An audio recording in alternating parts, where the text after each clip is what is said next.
Israel ने दोहा में हवाई हमला किया, बिल्कुल वहां जहां यूएस का सबसे बड़ा अल उदैद एयरबेस मौजूद है। ये वाकया ऐसे सवाल खड़े करता है जिनके जवाब अभी तक वाज़ेह नहीं। आप देख रहे हैं एनके न्यूज।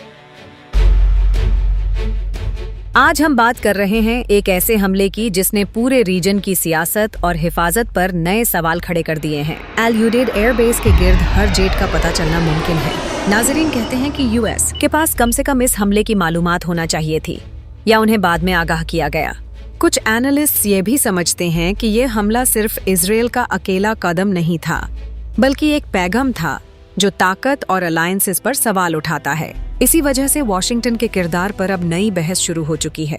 कतार अब 10वां मुल्क बन गया है जिस पर इजराइल ने अक्टूबर 2023 के बाद से हमले किए हैं। गाजा से लेबनान तक, सीरिया, इराक, ईरान, यमन और इजिप्ट तक, माल्टा के करीबी पानी में, तुनीजिया में फ्लोटिला पर हमले की खबरें भी आईं, और अब दोहा। खबरों के मुताबिक हमास के कुछ रहनुमा दोहा में मौजूद थे।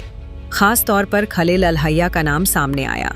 कुछ रिपोर्ट्स बताती हैं कि वह डेलीगेशन जिनमें खलील अल हय्या शरीक थे जिंदा बच गई, मगर जिंदा बच जाना नतीजे को बदल नहीं देता। यह पैटर्न बार बार देखा गया है। गुफ्तगू चलती है, नेगोशिएशन पर ध्यान रहता है, और फिर अचानक हमला हो जाता है, जिससे गुफ्तगू टूट जाती है और सियासी दबाव बढ़ता है। रिपोर्ट्स यह भी बताती हैं कि यह हमला उस वक्त हुआ जब डोनाल्ड ट्रंप के मीडिएटेड सीज़फायर प्लान पर निगाहें थीं।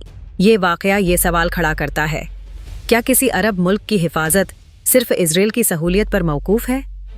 और क्या यूएस के साए में भी कोई दरे हुकूमत पूरी तरह से सुरक्षित मानी जा सकती है? आप क्या समझते हैं? इस हमले का रीजन पर सबसे बड़ा असर क्या होगा? नीचे कमेंट्स में अपनी राय जरूर लिखिए। आप देख रहे थे एनके न्यूज। अगर यह रिपोर्ट आपको मुफीद लगी हो तो चैनल को सब्सक्राइब करें और बेल आइकॉन दबाना न भूलें।